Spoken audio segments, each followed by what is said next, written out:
What's up, guys? Mark Holmes here, and as always, I want to thank you all for watching, commenting, subscribing, and being part of the Joe Boo Sports Report. Without you guys, this literally does not work. How's everybody doing this evening? It's hump day. Tomorrow's already Thursday, which means we got more football. We just had football last night. Did you see Josh Norman get slammed to the ground? Did you see him? Oh, man. Does that guy know how to take a fall, or does that guy know how to take a fall? So we got football tomorrow night. Then we got games on Sunday. The Cam Newton and, Stephon Gilmore are back at practice because of COVID. The NFL's decided they don't want to have Pro Bowl this year. The New Orleans Super Bowl is getting pushed back to 2025. Let's see, what other news do we have? Let's see. The Eagles still stink. Washington still doesn't have a name. And the Giants, well, they're in the basement. So there's all that.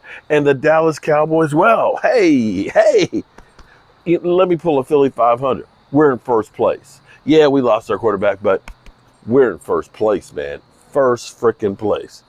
So I wish I had more time. And see, when you start getting older, you say that a lot. You start realizing, I wish I had more time in life. More time in general, because there's so many things that I want to accomplish. I'm constantly running around and doing things. And one of the things I wish I had more time was to make sure that I read every single comment.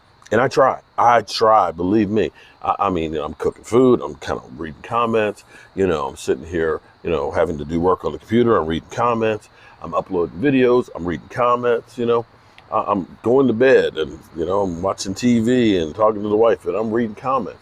And I still can't get them all done. I can't get them all in. I try. I honestly, Simba, what are you doing out? Simba, you know your happy ass is still hurt. Don't think about coming down these steps. That dog. Five back operations. Okay, got to get staples. Because they had to go back in when before the wound had healed. They stapled it. Got to get staples out on Friday. Here his butt up here on the deck. If Mama knew, she'd kick my ass. Because I came down here to shoot the video.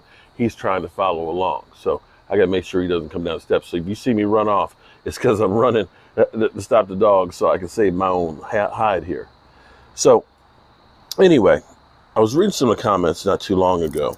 And I put up a video about the NFC East, our division.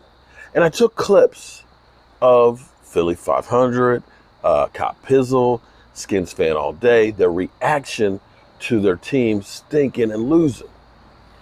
And, basically touting, hey, we're in first place. And that our division is terrible. And the funny thing was I had a person comment on that said that I'm losing fans or followers in droves because I've been found out that I'm not a Dallas Cowboy fan, that I'm only a Dak Prescott fan. And I'm trying to understand that one because I've gone through and said that the offense probably won't take a major hit because we have Andy Dalton. But that's not our biggest problem. Our problem is our offensive line needs to solidify. Because I don't expect to see Andy. If Andy Dalton is having to throw for 450 yards a game, we're screwed. We're screwed. And if we continue playing football that way, our defense is going to be on the field too much. And what I think I've said, the formula for the Dallas Cowboys to win, and I still believe that we're going to win our division. If you look at the road that we have to take to get there, we've got a better road to hoe than the Eagles. And let's be clear. Washington and the Giants, it's not going to happen. I'm sorry, guys. I know you have hope, but you got no hope. You got no hope. I'm sorry, you've got no hope, Washington Giants. It's a two-team race. And I've also said that, Carson Wentz had signs of life this past week against the Steelers. But that team is, like us, is decimated even worse on injuries than we are. So, and they have a tougher schedule. We're playing the Cardinals. And I've said the Cardinals, I'm not sure that they're really as good as the 3-2 record since it's Washington, Jets, and San Francisco are the victories. And they've lost to Carolina and the Jets. I'm sorry, Carolina and who was the other team?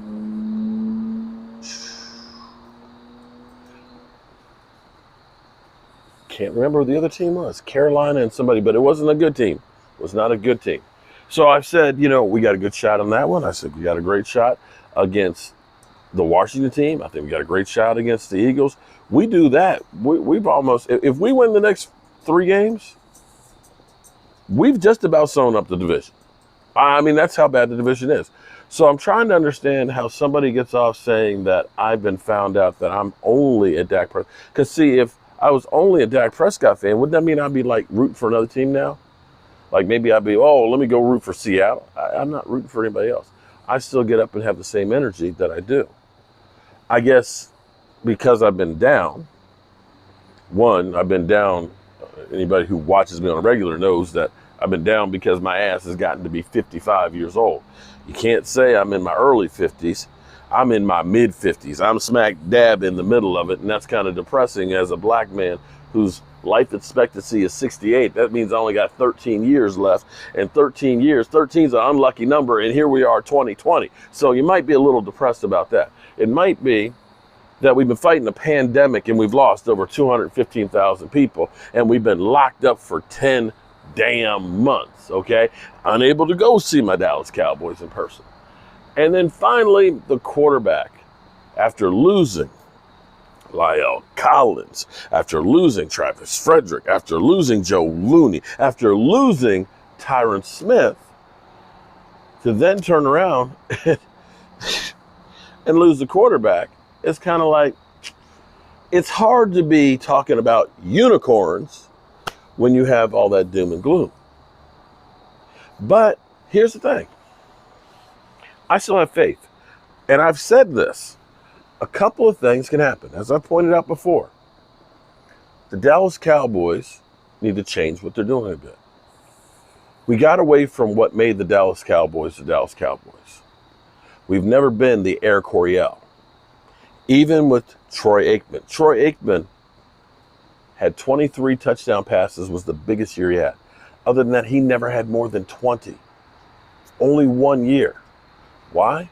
Because we were dominant with the football. You look at 2016, great rushing attack.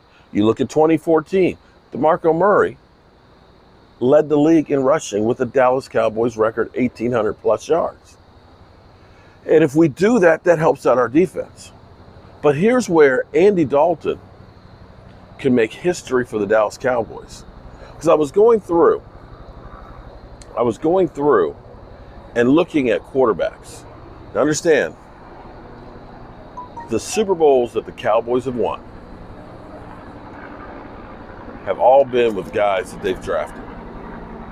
Got a helicopter flying over. Have all been guys that they've drafted. We've had a lot of veteran quarterbacks that have come in. Guys that have started for other teams. In fact, 2 guys that actually had Super Bowl rings. Let me read this list. We've had Rodney Peete. We've had Bernie Kosar. We've had Wade Wilson. We had Randall Cunningham. We had Ryan Leaf. Yeah, we had that guy. We had Vinny Testaverde. We had Drew Bledsoe. We had Brad Johnson. We had John Kitna, and we had Matt Castle. Matt Castle was a Pro Bowler. Brad Johnson won the Super Bowl with Tampa Bay. Drew Bledsoe ended up winning the AFC Championship game that got New England to their first Super Bowl, where Tom Brady came out. That was his coming out party. Randall Cunningham played playoff games for Minnesota as well as for the Eagles. Bernie Kosar. The last time that the Cleveland Browns weren't the doo-doo Browns is when Bernie Kosar was there. And they won playoff games. And all of those guys are quarterbacks that have actually played for the Dallas Cowboys. And the only thing I can find as far as playoffs, you're talking about playoffs, is Bernie Kosar, who had 9 passes, 5 completions for 83 yards and a touchdown. And that was in 1993. That was garbage time. Coming in to spell Troy Aikman because the game was over. That's it. That's the list. So no quarterback who has come from another team, no backup, has started for the Dallas Cowboys in the playoffs. Now, I think that that's going to change this year because I still believe, as bad as our defense has been, that getting some more personnel will help. I also believe that as time goes on, that they will get better as they start learning the scheme. You saw that they played, again, it was against the Giants, so I don't know if we can really go in there and say that that was better. But against the Giants, you could see D-Law came to life. You could see Anthony Brown ended up helping in the secondary. When you get a Woozy back, that maybe he'll end up helping to pick it up. When you get a Sean Lee and a Van Der Esch out there, that, Jalen Smith needs that thumper out there at linebacker so he can be chasing plays down. That when you get these things, that it'll get better. And if the Dallas Cowboys, as these young pups of offensive linemen, get a little more comfortable and they start run blocking, because see, here's the key thing. Here's the key thing. There's a big difference between pass blocking and run blocking, okay? Pass blocking is more defensive. Pass blocking, you're on your heels. You're coming back. You're upright. You got your hands here, and you're trying to absorb the guy and move around with him. Here's the thing. Running the football is offensive. Running the football is leaning forward. Your knuckles are getting white because you got your weight forward on it. And you're driving through guys. You're not reading. You're not defensive. You're just trying to knock that guy out the hole. And the advantage in running goes to the offensive lineman. So as I look at this, to me, the season's not over. And whoever this guy is that says that I've been found out that I'm only a Dak Prescott fan, evidently you must not really watch the channel too much, because if you had, you'd understand it's the same thing I've been saying since Sunday. Maybe I'm better off not having enough time to read all the comments, because it might get up under my skin with some of the things some of you guys say. And it's sad how much hate some of you people are filled with in your heart. That ain't me, bro. All right, I'll be out here later on for a fireside chat, even though this was kind of a fireside chat. I need to turn off the notifications on my phone because I can hear it like going crazy. I think that's Jet D in there sending me a message along with Q. So let me find out what's going on in the world. I'm Mark Holmes, and I'm keeping you trolls in line. Peace.